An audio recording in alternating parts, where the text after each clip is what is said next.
The Indiana Fever lost to the Golden State Valkyries again. Their point guard cost them the game again. Too many me breaks, too many me turnovers, and mannequin challenge style defense cost them this game. She, all by herself, gave up the run that cost the Fever this game, but along the way, she made a bunch of questionable, low IQ plays. Alright, sir, there was one where she got caught falling asleep on defense and gave up a 3. Nothing new. This was so preventable. She was literally being pointed to where she needed to be, but she's not paying attention and gave up a wide open look to Veronica, someone that would go on to torch them for an efficient 21 points. This is how players get in rhythm. There was one where Chen froze her with a fake dribble handoff and hit her with a nice reverse layup. Filthy move. Everyone feels comfortable going at that terrible defense. Whenever you're in a drought, just run whoever offense. Whoever she's guarding, run the offense through them.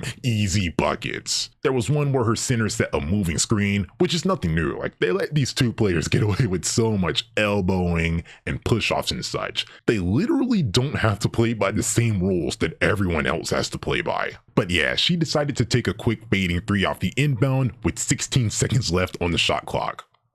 For some reason, front rimmed it because she's Russian, falling in love with the 3, trying to get up a 3 as fast as possible. This matters because following the missed shot, on defense, she got scored on by Janelle. Nothing she could have done there, but that's why you have to take smart shots and maximize your offensive possessions because she's a traffic cone that will be hunted on defense. There was one where she missed the mid-range shot when I was told that she had a mid-range game.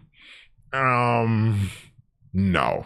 Literally shooting below league average from mid-range doesn't even take enough for it to be considered as part of her game. Anyways, this miss directly led to a score. Maybe things would have worked out differently if she actually had a mid-range game. There was one where she got a me turnover that directly led to free throws. Bad handle. All last season, I was told that giveaways don't matter, which is only something that a Thunderheat would say. Clearly, they matter, because here, she deprived her team of a scoring opportunity, and the giveaway directly led to points. The only people that think that giveaways don't matter are people that hate winning, so it's all lining up. There was one where she contested a shot, but because the Valkyries got the offensive rebound and she was walking away trying to cherry pick, which is actually a smart play considering that she struggles to score on a set defense. But because of this, she was not in any position to defend Kayla, giving her a free run to the paint, and Timpson was forced to foul to prevent an easy shot. So it looks like offensive rebounding matters, obviously. But yeah, this just ties into one of my points. Her teammates have to sacrifice themselves, expend extra energy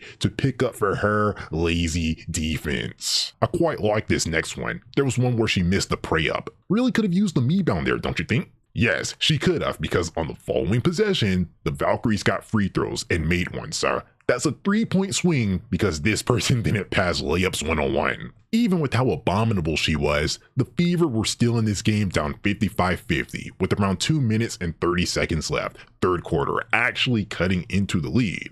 But this person gave up all of the positive momentum. There was one where they were running a switch everything defense and she was matched up with a me here, an unfavorable matchup that she should definitely switch off of. Timpson called for the switch, but she didn't listen and she gave up the 3 because she didn't want to make the logical defensive play and just switch, especially when that's the scheme and it makes sense for her to switch there. Then there was one where she got beat off the dribble. This put the defense in a scramble. She tried to recover, but she ran past Carla and gave up a layup. Wouldn't even have to recover if she didn't get beat off the dribble in the first place. But she's a traffic cone, so that was always likely to happen. A 5-point game became a 10-point game, all because of her terrible defense. She had to get subbed out after this, and the Fever were never that close ever again. Complete momentum-breaking, game-deciding stretch, all because she can't play any defense. When she's not hitting her shots, she has nothing to fall back on. Not even playmaking, because that gets canceled out by the fact that she turns the ball over at a historic rate. This is not a winning player. This is someone that you win in spite of.